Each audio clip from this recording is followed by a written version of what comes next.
shirkan ka dhacay xafiiska ra-iisul wasaaraha soomaaliya ee uu shir gudoominaya mudane cumar cabdirashiid cali sharmaarke ra-iisul wasaaraha xukuumadda federaalk ah ee soomaaliya ayaa looga hadlaya dardargelinta qorshaha barnaamijka new deal ama hiigsiga cusub ee soomaaliya iyadoo ay kasoo qayb galeen wadamada deeqbixiyaasha ee barnaamijkaasi taageera iyo guddiga xukuumadda ugu xilsaaran howshaasi ee hormuudku ay ka tahay wasaaradda qorsheynta iyo iskaashiga caalamiga kuwaas oo ka kooban 7 wasaaradood oo uu hogaamin doono ra-iisul wasaare cumar cabdirashiid.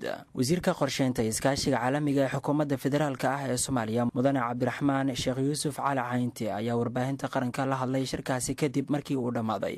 waxa uu sheegay in ujeedada kulankan uu ahaa sidii loo dardargelin lahaa hanaanka qorshaha New Deal ama hiigsiga cusub ee Soomaaliya. waxa uu intaa raaciyay in si qoto dheer looga dooday sida loo ambaqaadi karo qorshahan iyadoo deeq-bixiyaasha loo gudbiyay doorka hogaamineed ee dowladda federaalk ee Soomaaliya.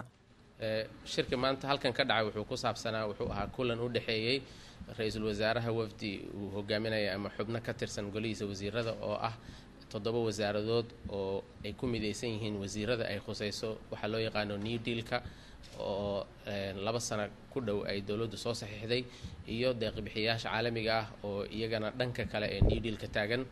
waxaa looga wada hadlay sidii loo ambaqaadi lahaa qorshihii New Deal-ka wixii ka qabsoomi waayey. waxaa kaloo la isla fiiriyey siyaabaha loo ambaqaadi karo tallaabooyinka la qaadi karo. ra-iisul wasaaruhu wuxuu u sheegay wafdigii ka socday deeq-bixiyaasha caalamiga ah in uu sameeyey guddi ka kooban golo wasiiro oo 7 ah oo ah wasiirada ay khusayso oo kala ah maaliyadda, qorsheynta, gaashaandhigga, amniga qaranka, arrimaha gudaha, garsoorka iyo dastuurka. wasiiradaasuna shaqadooda ay tahay in ay soo ogaadaan sida wax u socdaan. kulamadii ugu horreeyay oo aan yeelanay guddigaas waxaa ka soo baxay in aan mabaadi 3 qaadanay. mabda koowaad wuxuu yahay in hanaanka New Deal-ka uu noqdo mid ay Soomaalidu leedahay. midka labaad wuxuu ahaa in hanaanka New Deal-ka ay hogaamiso dowladdu.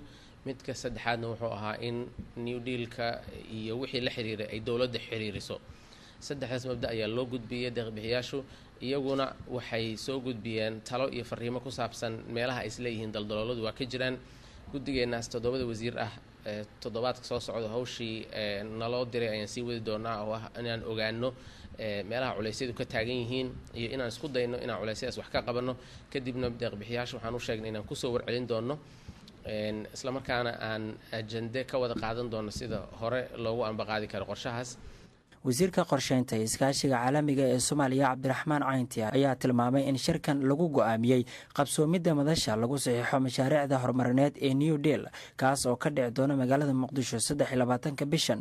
wasaaradda qorsheynta iyo iskaashiga caalamigana ay xiriirin doonto guddiga u xilsaaran hiigsiga cusub ee ra-iisul wasaare Cumar Cabdirashiid uu hogaaminayo. ugu dambeyntii waxaa la go'aansaday goorka uu dhici doono shirweynaha waxaa loo yaqaan SDRF oo ah madal lagu ansixiyo mashaariicda New Deal-ka. wuxuuna dhici doonaa 23 bisha haddii alla idmo magaalada Muqdisho ka dhici doonaa. kaalinta ay wasaaradda qorsheynta iyo iskaashiga caalamiga ku yeelan doonto guddigan cusub ee ra-iisul wasaaruhu sameeyey waxay tahay guddiga waxaa hogaamin doona ra-iisul wasaaraha iyo ku-xigeenkiisa. waxaana xiriiriye u noqon doona wasaaradda qorsheynta oo shaqadeedu ay noqon doonto inay wasaaradahan isku xirto iyaga iyo beesha caalamkan ay u dhexayso. waxaa kaloo wasaaradda qorsheynta loo dhiibay mas-uuliyaddii ahayd isku xirka deeqaha caalamiga ah. isku xirkaas oo hadda muddooyinkii lasoo dhaafay sidii la doonaan u urursanayn haddana laga wada shaqayn doono sidii loo ururin lahaa meel la isugu geyn lahaa kadibna faham guud looga wada qaadan lahaa. dardargelinta barnaamijka higsiga cusub ee Soomaaliya ee 2 sano ee soo socota waa hanaanka Soomaaliya looga hirgelinayo mashaariicyo kala duwan oo ay ka mid tahay dhismaha tayeenta hay'adaha heer federaal iyo heer dowlad goboleed si loo gaaro doorashooyin ka dhaca Soomaaliya sanadka 2016 kuwaas oo ay xukuumaddan doonayso in sida ugu dhaqsiyaha badan loo horumariyo howlahooda. Faysal Muuse Maxamed, SNTV, Muqdisho.